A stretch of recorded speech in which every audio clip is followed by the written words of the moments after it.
नमस्कार, आज की तारीख के साथ हाजिर हूं मैं रुमाना खान। किसान गुस्से में है। जिन किसानों को खेत में फसलों के बीच होना चाहिए था, वो आंदोलन के लिए सड़क पर उतरे हुए हैं। मध्य प्रदेश में किसान का आंदोलन हिंसक हो गया है। किसान क्या मांग कर रहे हैं? फसल की सही कीमत और कर्ज माफी की वो सुविधा जो यूपी के किसानों को मिलने वाली है, लेकिन सरकार सुन नहीं रही। इस समय देश के सामने आंखें खोलने वाला सच सामने आने वाला है। वोट के लिए नेता किसान की जमीन पर धोखे की खेती करते रहे, लेकिन 2017 में भी किसान वहीं खड़ा हुआ है जहां 1970 में हुआ करता था। यह सच देखकर आप समझ जाएंगे कि आखिर क्यों देश के किसान को बार बार करना पड़ता है आंदोलन।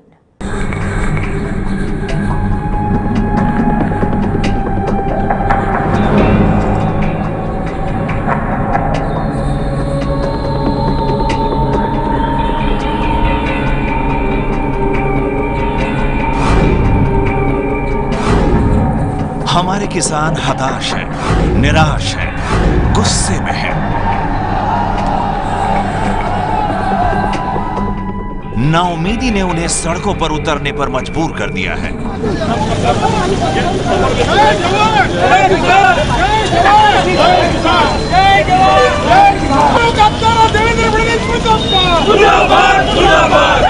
आखिर क्यों ऐसे हालात बने कि जिनके हाथों में देश की तकदीर थी, वो आज मारे मारे फिर रहे हैं।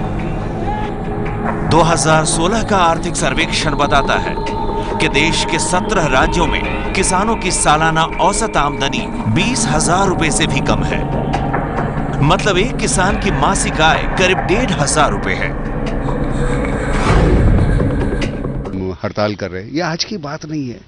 ये बहुत सालों का एक सफोकेशन है, एक घुटन सी थी, वो घुटन अब बाहर आ रही है। कितना दबाओगे भाई? इतना इतना इतना इतना वो नहीं होगा ना, एक दिन तो बाहर। और ताकत कितनी है भाई? भूख की और अपमान की जो ताकत होती है वो बहुत होती है भाई। जरा सोचिए, जो अन्नदाता आपके पेट के लिए जमीन पर दिन रात पसीना बहाते हैं, वो इतनी कम रकम में कैसे अपने परिवार का पालन पोषण करते होंगे? आप जहां जाइए किसानों की दुर्दशा पर आंसू बहाते नेता आपको मिल जाएंगे। पर 70 साल की आजादी में आखिर किसानों को क्या मिला? किसान जहां थे वहां से कितना आगे बढ़े?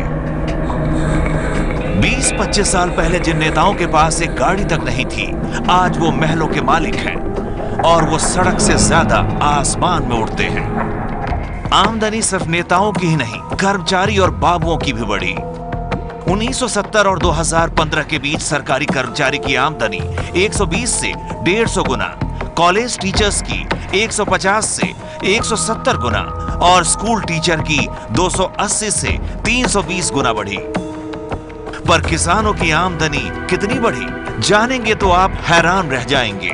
45 साल में जहां बाबुओं की सैलरी 200 गुना बढ़ी, वहीं किसानों के गेहूं का खरीद मूल्य सिर्फ 19 गुना बढ़ा।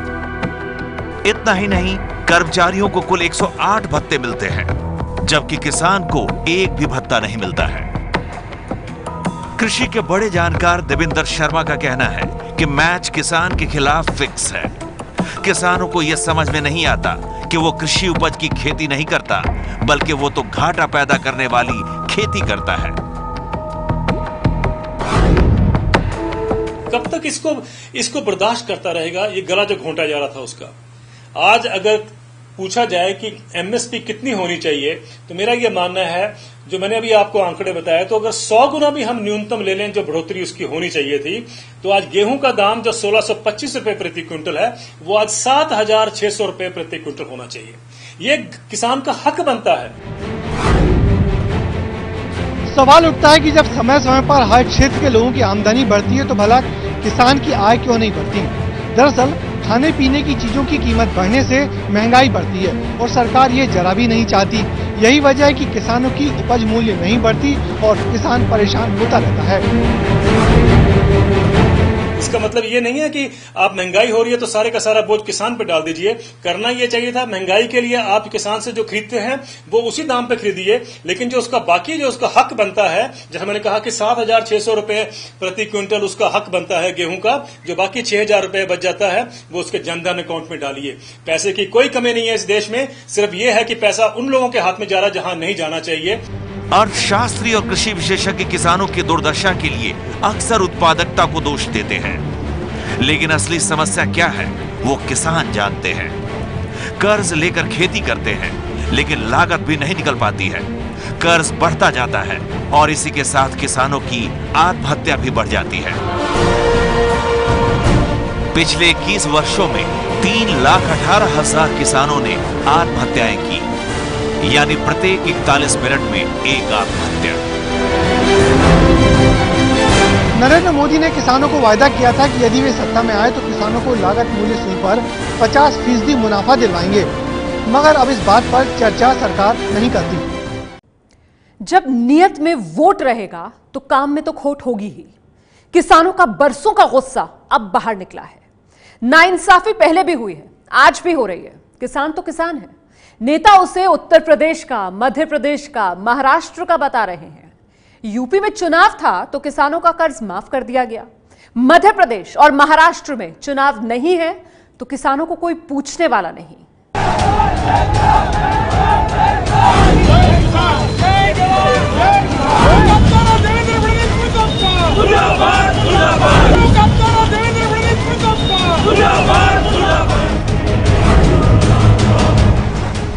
महाराष्ट्र और मध्य प्रदेश के खेतों में आजकल खेती नहीं हो रही है, आंदोलन हो रहा है।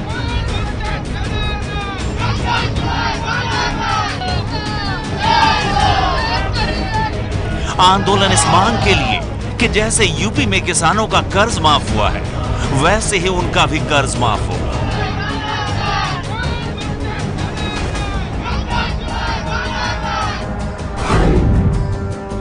मध्य प्रदेश और महाराष्ट्र की आग यूपी से ही शुरू हुई थी। यूपी में बीजेपी ने चुनाव जीतने के लिए जो बोया था वही अब बबूल बनकर मध्य प्रदेश में बीजेपी के सीएम शिवराज सिंह चौहान और महाराष्ट्र के सीएम देवेंद्र फडणवीस को चुभो रहा है।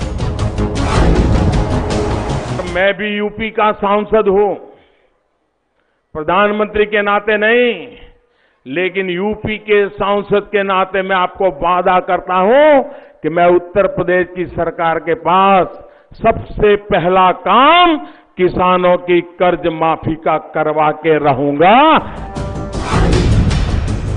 यूपी में चुनाव जीतने के लिए मोदी, अमित शाह और योगी आदित्यनाथ घूम घूम कर ये वादा करते रहे कि सरकार बनने के बाद पहली कैबिनेट बैठक में किसानों का कर्ज माफ हो जाएगा। वादा मोदी और अमित शाह का था, इसीलिए योगी ने तब तक पहली कैबिनेट बैठक नहीं बुलाई जब तक 36,000 करोड़ रुपयों के किसानों के कर्ज माफी का फॉर्मूला नहीं निकल गया। 4 अप्रैल को योगी सरकार ने किसान कर्ज माफी का ऐलान तो कर दिया, लेकिन कर्ज माफी हो नहीं पाई है। 36,000 करोड़ कर्ज माफी का फायदा 2,15,000 छोटे और सीमांत किसानों को मिलना है। बजट हमारा आ रहा है, हमने पहली कैबिनेट में फैसला लिया है। जो लोग बहुत हम पर उंगली उठाने का काम कर रहे हैं वो अपने गिरेबान में झांककर जरूर देखें। मंदसौर, उज्जैन, देवास की तस्वीरें कहती हैं कि किसानों के लिए मध्य प्रदेश की शिवराज सरकार ने शायद कुछ नहीं किया, लेकिन एक हकीकत ये भी है कि किसानों के हितों के लिए काम करने की वजह से ही शिवराज की सरकार को केंद्र सरकार पिछले 5 साल से किसान कर्मण सम्मान देती रही है। वहां 3 साल लगातार बीजेपी जीत रहे और शिवराज जी पॉपुलर हो रहे। वहां शिवराज जी का इनिशिएटिव के कारण से कृषि देश में 4% है, मध्य प्रदेश में 20% के ऊपर है। मध्य प्रदेश में किसानों की समस्या सुरसा की तरह मुंह फाड़े खड़ी है। 50 लाख किसानों पर 74,000 करोड़ का कर्ज है। 74,000 करोड़ कहां से लाएंगे शिवराज? किसान अगर यूपी की देखा देखी कर रहे हैं तो शिवराज को भी योगी की देखा देखी करनी पड़ेगी। योगी वादा करके भी 36,000 करोड़ का इंतजाम नहीं कर पा रहे हैं। तो शिवराज कहां से करेंगे? इसी चक्र में महाराष्ट्र के देवेंद्र फडणवीस भी फंसे हुए हैं। 20 साल में सबसे ज्यादा 64,000 महाराष्ट्र के किसानों ने ही खुदकुशी की है। पिछले 24 घंटे में 4 किसान कर्ज के कारण जान दे चुके हैं। किसानों के एक ग्रुप से बात करके सरकार ने हल्ला कर दिया कि आंदोलन खत्म हो चुका है, लेकिन आंदोलन है कि अब संगठित हो चला है। कुछ लोग यही चाहते थे कि ये निर्णय नहीं हो, उनको केवल आंदोलन करना था। और कुछ राजनीतिक पार्टियां हैं जो किसानों के पीछे छुपकर अपना एजेंडा चलाना चाहती है। फडणवीस को किसान कर्ज माफ करने के लिए 30,000 करोड़ चाहिए। फडणवीस रोज कह रहे हैं कि कर्ज माफ करेंगे, लेकिन एक ऐलान की हिम्मत तो अभी तक नहीं दिखा पाए हैं। दरअसल जहां जहां आंदोलन हो रहा है वहां वहां बीजेपी की सरकार है, केंद्र में मोदी बैठे हैं, लेकिन किसान की आग में मोदी सरकार अपने हाथ जलाने को तैयार नहीं है।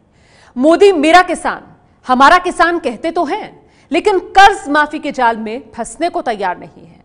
अगर कुछ नहीं किया तब भी मुश्किल होगी, क्योंकि किसान नाराज हैं और 2019 ज्यादा दूर नहीं है।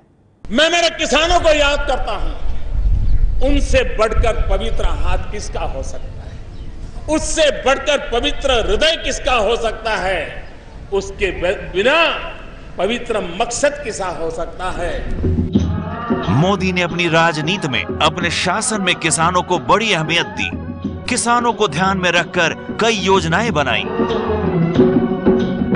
मिट्टी की उर्वरता की जांच के लिए सॉइल हेल्थ कार्ड लेकर आए।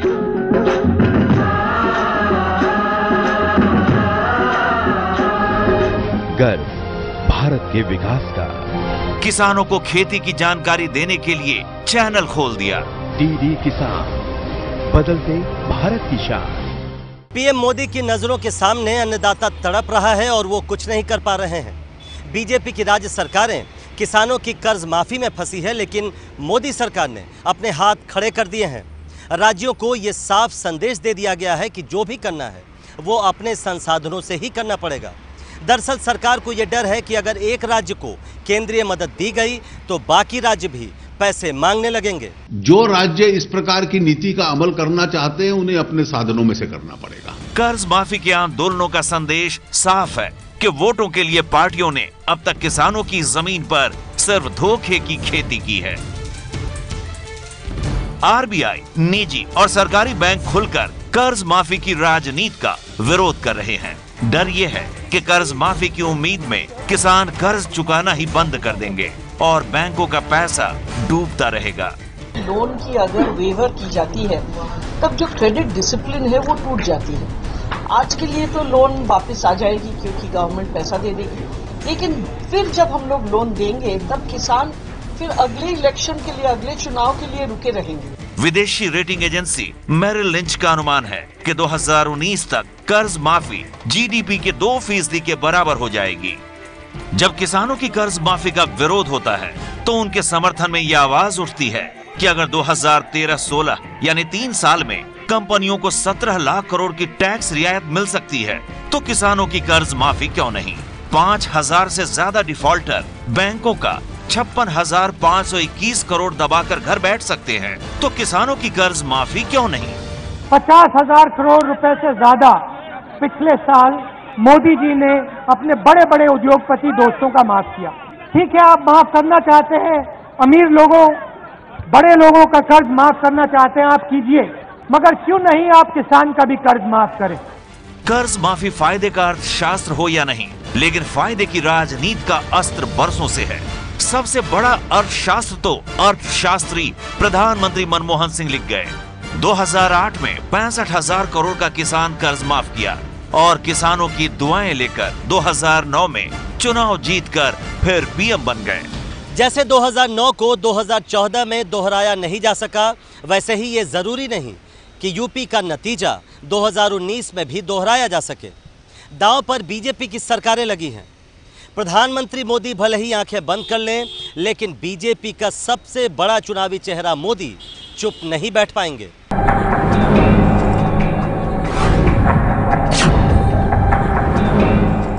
ये है एबीपी न्यूज़, आप आपको रखे आगे।